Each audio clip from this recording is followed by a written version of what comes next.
आप सबको नमस्कार। आज जो मैं टॉपिक लेके आया हूं वो है जो चाहोगे सो पाओगे। और देखिए, मैं जो टॉपिक लेके आता हूँ वो मोटिवेशनल टॉपिक होते हैं, सारे मोटिवेटिव होते हैं। और मैं हमेशा जो भी टॉपिक लेके आता हूँ वो इसलिए होता है कि आप लोग मोटिवेशन हो, तो आप लोग कुछ करो लाइफ के अंदर, डिसहार्ट ना हो, अपनी होप ना खो दो। तो उसी पर्पस को लेके मैं आपके सामने रोज वीडियो बनाता हूँ। तो आज जो टॉपिक है जो चाहोगे सो पाओगे, और आज भी मैं मोटिवेशनल स्टोरी लेके आया हूँ आपके लिए। एक साधु घाट किनारे अपना डेरा डाले हुए था। वहां वह धुनी रमाकर दिन भर बैठा रहता और बीच बीच में ऊंची आवाज में चिल्लाता, जो चाहोगे सो पाओगे। उस रास्ते से गुजरने वाले लोग उसे पागल समझते थे।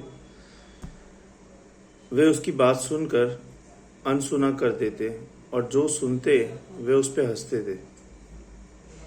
एक दिन एक बेरोजगार और युवक उस रास्ते से गुजर रहा था। साधु की चिल्लाने की आवाज उसके कानों में पड़ी, जो चाहोगे सो पाओगे, जो चाहोगे सो पाओगे। ये वाक्य सुनकर वह युवक साधु के पास गया और उससे पूछने लगा, बाबा, आप बहुत देर से जो चाहोगे वो पाओगे, सो पाओगे चिल्ला रहे हो। क्या आप सच में मुझे वो दे सकते हो जो मैं पाना चाहता हूँ? साधु बोला, हाँ बेटा, लेकिन पहले तुम मुझे ये बताओ कि तुम पाना क्या चाहते हो। बाबा, मैं चाहता हूँ कि एक दिन में हीरो का बहुत बड़ा व्यापारी बनूं। क्या आप मेरी ये इच्छा पूरी कर सकते हो? युवक बोला, बिल्कुल बेटा, मैं तुम्हें एक हीरा और एक मोती देता हूँ। उसे तुम जितने चाहे हीरे मोती बना लेना। साधु बोला। साधु की बात सुनकर युवक की आंखों में आशा की ज्योति चमक उठी। फिर साधु ने उसे अपनी दोनों हथेलियां आगे बढ़ाने को कहा। युवक ने अपनी हथेलियां साधु के सामने कर दी। साधु ने पहले उसकी एक हथेली पर अपना हाथ रखा और बोला, बेटा, ये इस दुनिया का सबसे अनमोल हीरा है। इसे समय कहते हैं। इसे जोर से अपनी मुट्ठी में जकड़ लो। इसके द्वारा तुम जितने चाहे उतने हीरे बना सकते हो। इसे कभी अपने हाथ से निकलने मत देना। किसको निकलने मत देना? समय को निकलने मत देना। उस समय की वजह से ही आप जितने चाहे हीरे बना सकते हो। फिर साधु ने अपना दूसरा हाथ युवक की ओर रख कर कहा, बेटा, ये दुनिया का सबसे कीमती मोती है। इसे कहते हैं धैर्य।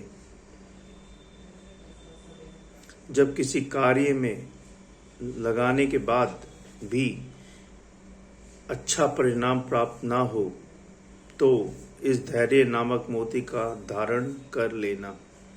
यदि यह मोती तुम्हारे पास है तो तुम दुनिया में जो चाहो हासिल कर सकते हो। होता है ना, हम लोग धैर्य खो देते हैं हर चीज में। आजकल मैंने देखा है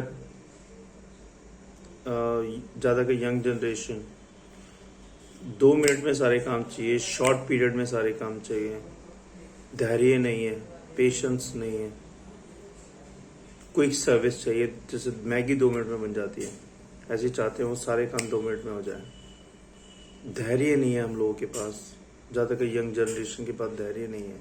तो वो धैर्य होना बहुत ज़रूरी है। अगर आपको किसी भी काम में असफलता मिल रही है तो धैर्य बनाए रखें, कोशिश करते रहें, आपको सफलता जरूर मिलेगी। युवक ने ध्यान से साधु की बात सुनी और उन्हें धन्यवाद कर वहां से चल पड़ा। उसे सफलता प्राप्ति के 2 गुरु मंत्र मिल गए थे। उसने निश्चय किया कि वह कभी अपना समय व्यर्थ नहीं गवाएगा और सदा धैर्य से काम करेगा। कुछ समय बाद उसने हीरे के एक बड़े व्यापारी के यहाँ काम करना प्रारंभ किया। कुछ वर्षों तक वह दिल लगाकर व्यवसाय का हर गुण सीखता रहा और एक दिन अपनी मेहनत और लगन से अपना सपना साकार करते हुए हीरे का बहुत बड़ा व्यापारी बन गया। कैसे बना? क्योंकि उसने धैर्य रखा था। सीख ये है भाइयों और बहनों, लक्ष्य प्राप्ति के लिए सदा समय और धैर्य नाम के हीरे मोती अपने साथ रखें। क्योंकि जब आप ये दोनों रखेंगे तो आप अपना समय कभी व्यर्थ ना जाने देंगे और कठिन समय में धैर्य का दामन ना छोड़ेंगे। तो इससे क्या होगा? इससे आपको हमेशा सफलता मिलेगी और ज़रूर मिलेगी। यही मेरा आज का टॉपिक था और यही मेरा आज का मोटिवेशनल स्टोरी थी आप सबके लिए। अच्छी लगे तो सब्सक्राइब करें, लाइक करें और शेयर करें मेरा चैनल। बहुत बहुत धन्यवाद आप सबका।